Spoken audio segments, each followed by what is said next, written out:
Bizkaiko Paraziklin biraren 22. edizioa egin zen atzo Orozkon, Jone Basterra omentzeko.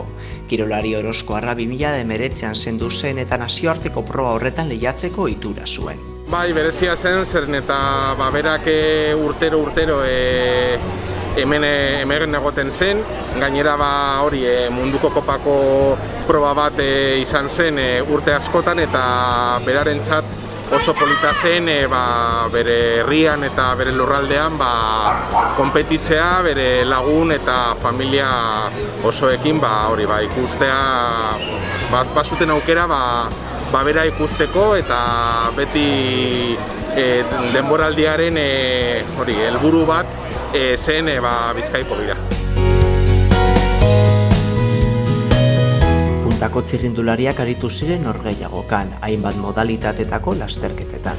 Egon dira disiplina asko, egon dira tandenak, handbike, eta gero, mota askotako ziklismo paralimpikoa.